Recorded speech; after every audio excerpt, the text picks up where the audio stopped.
Good morning mga suki sa Ingleses Cake. So ako sang i-flex sa inyo ha kog before ni makuha nga inspo nga gisend sa client, ako sa ipakita ang step by step process sa akong pag-frosting. So tan-awan nyo.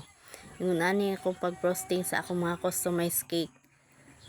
Step by step process gini siya. Mao nang ang mga customized cake na ako medyo pricey gid siya kay ang pagtrabaho dili gid madali ang pag-process.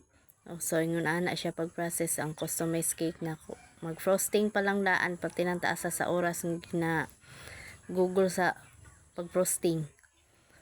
So, katong mga gustong magpa-customize cake, message lang mo sa messenger for more details and booking para maandam na to ang inyong mga order. So, tanawan nyo giunsa ang pag-process sa akong mga customize. Dili gid siya basta-basta nga pagtrabaho mo nang mahal jud ang atong customized cake. Kaya ang pag-frosting pa lang daan, parte na yung kutiha. So, maara to. Thank you sa pag-order. God bless.